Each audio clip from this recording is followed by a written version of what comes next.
All names and titles have been changed for personal reasons. Watch the video until the end to learn the scammer's tricks and never become their victim. I'm a Texas girl, born and raised in a small town just outside of Austin, where the sunsets paint the sky in shades of burnt orange and the air smells like cedar and barbecue. My name's Emily, and at 42, I thought I'd seen enough of life to know better. I'd been married once, years ago, but it didn't work out. After the divorce, I focused on my career as a nurse, my book club, and my little garden where I grow tomatoes and jalapenos. Life was quiet, maybe too quiet, but I was content. Or so I thought. Then I met him, or at least, I thought I did. It started on a dating app, one of those platforms where you swipe through profiles, hoping for a spark. I'd been on it for a while, mostly out of curiosity. I wasn't desperate, but I was lonely sometimes, especially on those long evenings when the house felt too big for just me and my cat, Muffin. I'd scroll through profiles, chat with a few guys, but nothing ever clicked. Until I came across James. His profile picture showed a man in his late 40s, ruggedly handsome with a salt and pepper beard and a warm smile. He was in a Navy uniform, standing on what looked like the deck of a ship, the ocean stretching out behind him. His bio was simple but charming. James, 48. Merchant sailor. Loved the sea, good coffee, and honest conversations. Looking for someone to share life's adventures. Something about it felt real, grounded. No flashy promises, just a guy who seemed to know who he was.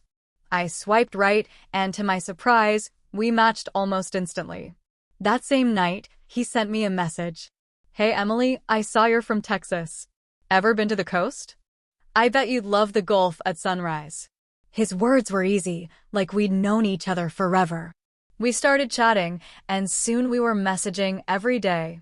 He told me about his life at sea, working long shifts on a cargo ship, navigating through storms, and watching dolphins chase the bow. He described the stars over the Atlantic, how they felt close enough to touch. I'd tell him about my shifts at the hospital, the chaos of the ER, and how I'd unwind with a glass of sweet tea on my porch. James was different from the other guys I'd talked to online. He didn't push for anything inappropriate or rush the conversation. He asked about my dreams, my childhood, the little things that made me who I am. He remembered details like how I mentioned I loved pecan pie, and a week later, he sent me a recipe he claimed his mom used to make. He said he was from a small town in Maine, raised by a single mother who taught him to respect women and work hard. He'd been sailing for 20 years, he said, and was nearing the end of a contract. Just a few more months, Emily, and I'll be back on land for good. Maybe I could visit Texas. Would you show me around? I was smitten.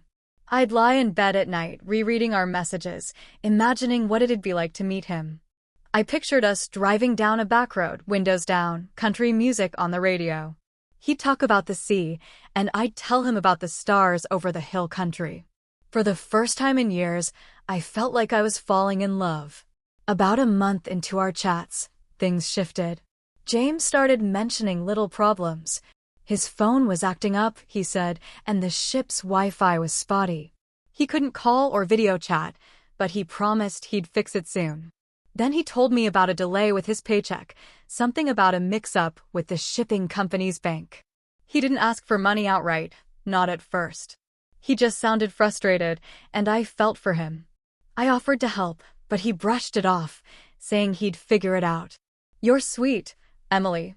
I don't want you worrying about me. But the problems kept coming.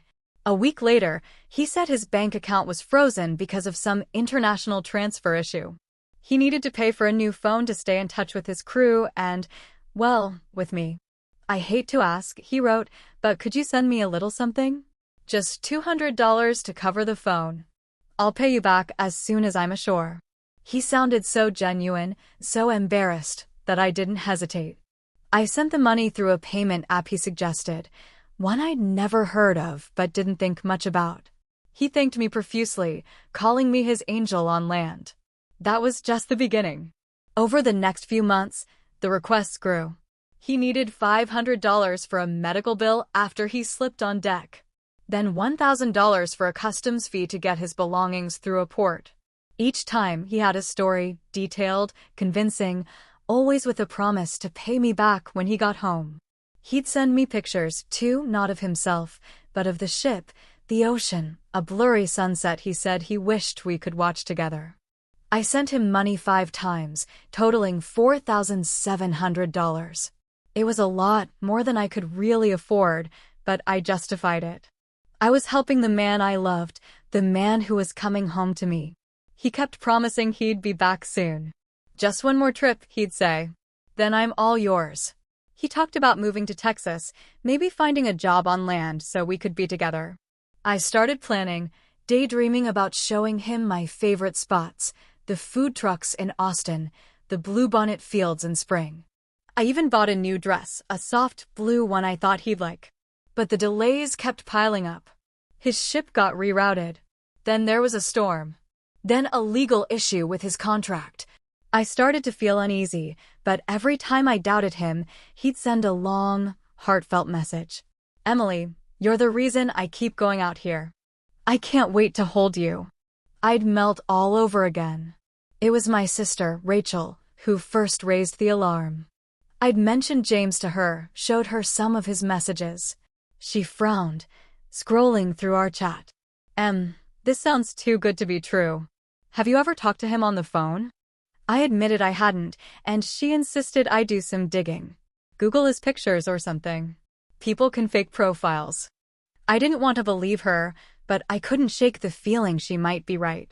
One night, I dragged one of his photos into a reverse image search. My stomach dropped. The picture, the one of him in his Navy uniform, wasn't unique.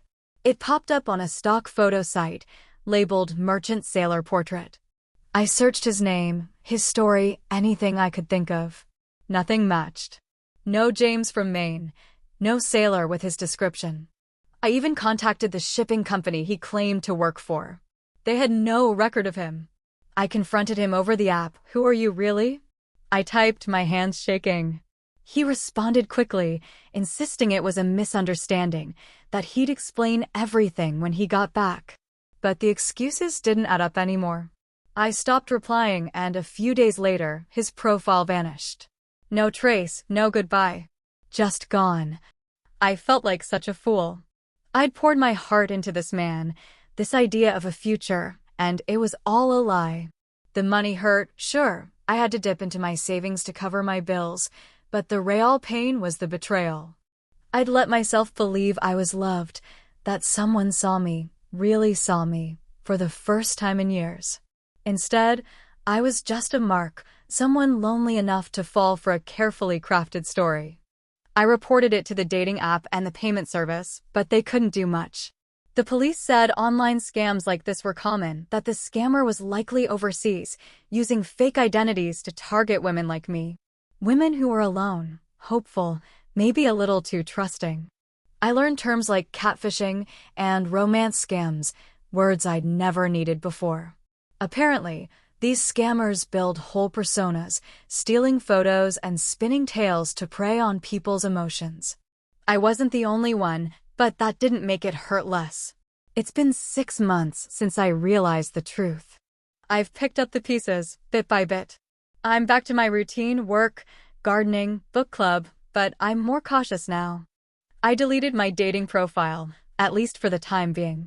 I'm not ready to trust again, not yet. Rachel checks in on me, and my friends at work have been supportive, sharing their own stories of near misses with scammers. It helps to know I'm not alone, but I still carry the weight of it, like a bruise that hasn't fully healed.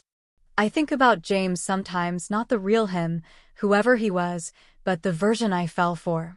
The sailor who loved the sea and wanted a quiet life with me. That man never existed, but the hope he gave me was real, even if it was fleeting. I'm trying to hold on to that hope, to believe I can find something real someday, without letting the fear of being hurt again stop me. For now, I'm focusing on myself. I planted a new bed of wildflowers in my garden, and I'm learning to play the guitar, something I've always wanted to try. I'm not giving up on love, but I'm wiser now. If there's one thing I've learned, It's that real love doesn't come with a price tag or a string of excuses. And when the right person comes along, I'll know they're real not because of what they say, but because of what they do. If you're listening this and you're on those dating apps, be careful. Trust your gut. If something feels off, it probably is. I wish I'd listened to mine sooner, but I'm not defined by this. I'm still Emily, the Texas girl who loves her garden, her cat, and the promise of a new day. And I'm not giving up on that. If you watched until the end, please like, subscribe, and leave a comment. It helps the channel grow and release more scam exposing videos. Thank you for watching. See you next time.